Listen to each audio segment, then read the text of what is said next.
मित्रांनो, आज मी माझ्या भटकंती वाईफ सोल या प्रोफाईलवर तुम्हाला सांगणार आहे असीरगड किल्ला याबद्दल।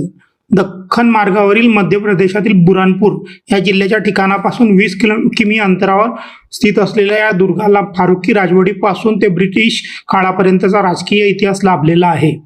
तापी आणि नर्मदा या नद्यांच्या खोऱ्यामुळे भौगोलिकदृष्ट्या महत्त्वाच्या या सातपुडा डोंगर रांगेच्या प्रदेशाला दक्षिणेचे प्रवेशद्वार असेही संबोधले जाते।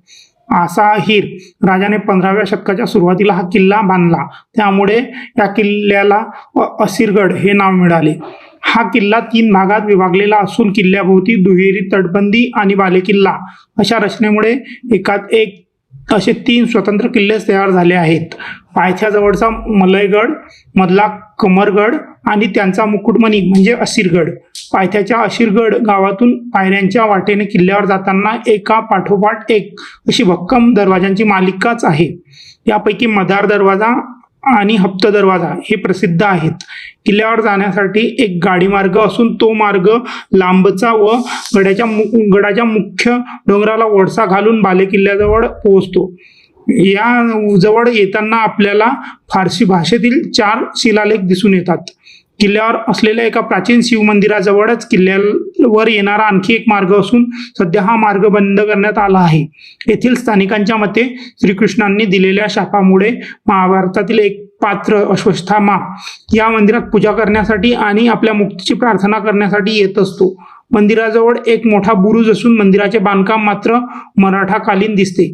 किल्ल्यामधील जामा मशीद ही फारुकी शासन काळातील स्थापत्यशैलीत काळ्या दगडात बांधलेली असून हिच्या दोन्ही बाजूस 80 फूट उंच 2 मिनार आहेत। किल्ल्यावरील 6 तलाव आणि काही विहिरी यावरून तत्कालीन पाणी साठवण्याची मुबलक सोय दिसून येते। आणि आपल्या वास्तव्यादरम्यान बांधलेल्या बराकी, कैदखाने आणि चर्च यांचे अवशेष दिसतात व इथे एक ब्रिटिशकालीन दफनभूमी सुद्धा आहे। किल्ल्याच्या पायथ्याशी मोगलकालीन मोतीमहाल नावाची इमारत आहे।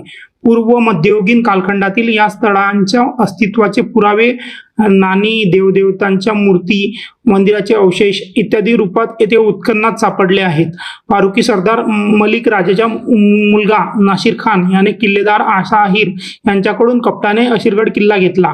1857 सालच्या उठावातील वीरांगना राणी लक्ष्मीबाई झाशीचा किल्ला पडल्यानंतर काही काळ येथे वास्तव्यास होत्या असे पण सांगितले जाते।